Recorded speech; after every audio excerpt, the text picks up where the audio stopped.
आप इसे किस तरह से देख रहे हैं? अब तो खुले तौर पर अब मुक्तेश्वरानंद साफ साफ कह रहे हैं कि यूपी का सीएम केशव मौर्य को होना चाहिए, योगी जी अहंकारी हैं और योगी जी और उनके अधिकारी उनके साथ उन्हें अपमानित करने की कोशिश कर रहे हैं, उनके शिष्यों के साथ मारपीट कर रहे हैं।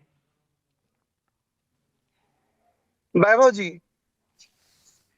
देखिए, बसंत पंचमी के पावन अवसर पर हमारे पूरी के शंकराचार्य निश्चलानंद सरस्वती जी ने स्नान किया, गंगा मैया का दर्शन, स्नान, पूजन किया। बहुत आराम से आ करके स्नान करके वो वापस अपने शिविर में चले गए। किसी भी तरह की कोई परेशानी उनको नहीं हुई, ना ही उनके किसी तरह का कोई मान अपमान का स्थिति देखा गया, ना उनके कोई भक्तों के साथ कोई परेशानी आई। प्रश्न उठता है कि अब मुक्तेश्वरानंद जी के साथ ही ऐसा क्यों हो रहा है? क्योंकि प्लानिंग के तहत अब मुक्तेश्वरानंद जी योगी जी को टारगेट कर रहे हैं।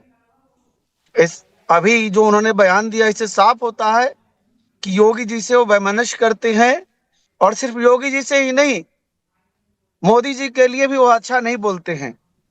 एक संत का होना, संतति उसके अंदर, धैर्य उसके अंदर नम्रता, उसके अंदर प्रेम, उसके भाषा की संस्कार होती है।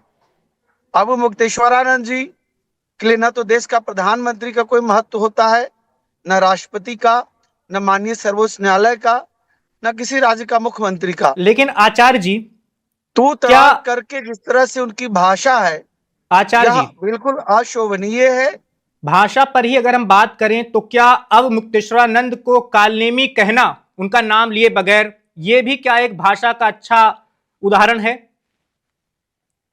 देखिए, कोई भी भगवाधारी हो, वह अपना सीमा उसको नहीं लांघना चाहिए। जिस तरह की घटना घटी अमावस्या, मौनी अमावस्या के दिन, माघ अमावस्या के दिन, तो अमावस्या के दिन ऐसे गेट को खुलवाया गया अबू मुक्तेश्वरानंद जी के शिष्यों के द्वारा, पुलिस के साथ धक्का मुक्की किया गया। पुलिस ने उन ब्रह्मचारियों को पिटाई किया, वह बहुत दुखदाई है, ऐसा बिल्कुल नहीं होना चाहिए। और उन पुलिस अधिकारियों को जरूर दंड होना चाहिए जिन्होंने गलत तरीके से चोटी खींचा, छोटे छोटे 18 वर्ष से कम उम्र के अबोध बच्चों को पिटाई किया। लेकिन यहाँ प्रश्न उठता है कि ऐसी स्थिति उत्पन्न क्यों हुई? क्यों अबू मुक्तेश्वरानंद जी ने पुलिस प्रशासन को अपना परिवार नहीं माना? क्यों उन्होंने इस तरह का व्यवहार किया? आपको पता है कि संत महात्माओं के लिए पूरी पृथ्वी परिवार है, वसुधैव कुटुंबकम की स्थिति होती है। अबू मुक्तेश्वरानंद जी जो 100 मीटर चल नहीं सकते, जबकि हमारे आदि गुरु शंकराचार्य जी ने पूरे भारत का पैदल भ्रमण किया था सनातन को बचाने के लिए। 100 मीटर का दूरी वह पालकी से उतर जाते तो इस तरह की स्थिति नहीं उत्पन्न होती।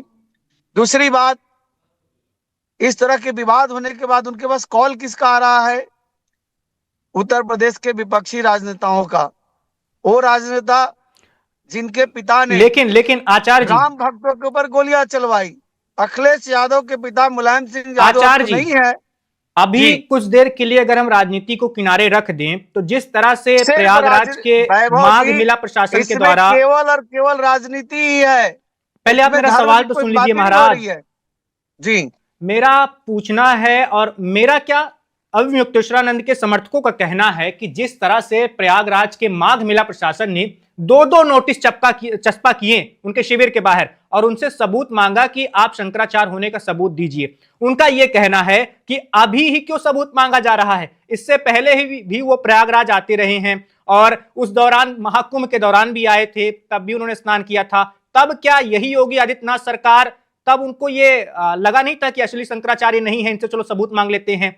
अभी ही क्यों सबूत मांगा जा रहा है?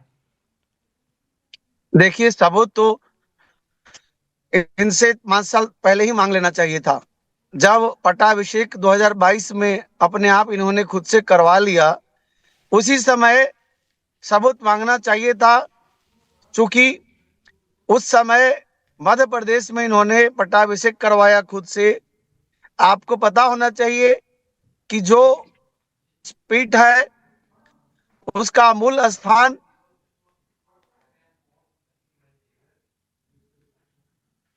आपकी आवाज नहीं आ रही आचार्य जी,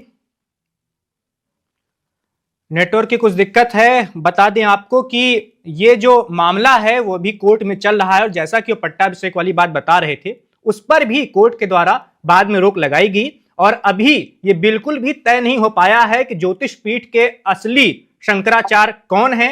विवाद जारी है, सर्वोच्च अदालत में चल रहा है मामला, लेकिन अवमुक्तेश्वरानंद जी ये दावा करते हैं कि वही असली शंकराचार्य हैं और वो इस पदवी का भी इस्तेमाल करते हैं।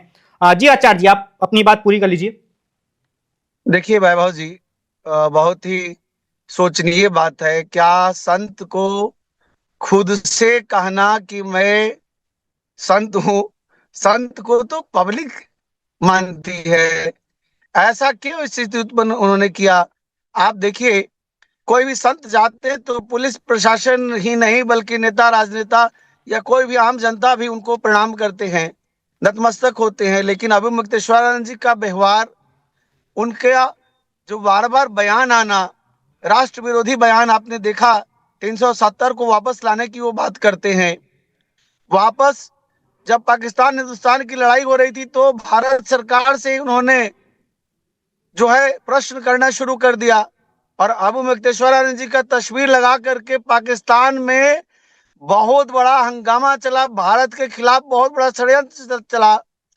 CAA हो, NRC हो, अथवा मैं पूछना चाहता हूं कि पालघर में जो घटना घटी थी, अभिमुक्तेश्वरानंद जी कहाँ थे? उन्होंने किसी भी तरह का कोई प्रश्न नहीं किया था। उदयपुर में सर तन से जुदा की घटना घटी थी, उस समय कहाँ सोए हुए थे? मैं, आचार्य शैलेश तिवारी, मैं और टीवी चैनल पर कुछ 2 4 5 धर्माचार्य लोगों ने उन लोगों के खिलाफ हमने मुहिम चलाई जिन्होंने सरतन से जुदा की बात की। लेकिन शंकराचार्य अगर आप हैं तो सनातन धर्म के लिए क्या लड़ाई किया आपने? आचार्य आप शैलेश जी, जाकर के उद्धव ठाकरे के घर जाकर के उसको मुख्यमंत्री बनने की आप आशीर्वाद देते हैं। आपका आशीर्वाद आचार्य शैलेश जी, चला गया। देवेंद्र पांडे जी हैं एक, वो शंकराचार्य के विशेष प्रतिनिधि हैं। उनका एक हैरान करने वाला भी दावा सामने आया है, बयान सामने आया है। उन्होंने कहा है कि ये हमारी मजबूरी है क्योंकि शंकराचार्य सड़क पर बैठे हुए हैं, यहां प्रशासन और उसके गुंडे वो संत के भेष में हैं और वो अवमुक्तेश्वरानंद को चोट पहुंचाना चाहते हैं, उन्हें हानि पहुंचाना चाहते हैं, और अभी जो है शंकराचार्य की जान को खतरा है। तो ऐसा भी दावा किया जा रहा है। क्या आपको लगता है कि मेला प्रशासन को, प्रयागराज की पुलिस को, उत्तर प्रदेश की पुलिस को इस बयान को गंभीरता से लेना चाहिए और शंकराचार्य जी की जान की सुरक्षा की परवाह करते हुए सुरक्षा घेरा उनको और मजबूत करना चाहिए? देखिए, ऐसी कोई बात नहीं है, सुरक्षा तो उनकी होनी चाहिए, हमारे सनातन धर्म के संत हैं। दूसरी बात, ऐसा नहीं है कि कोई उनसे नफरत करता है, कोई उनको मारना चाहता है, कोई उनके साथ बुरा करना चाहता है, ऐसा कभी नहीं हो सकता। बस उनके विचारधारा से लोग संतुष्ट नहीं हैं।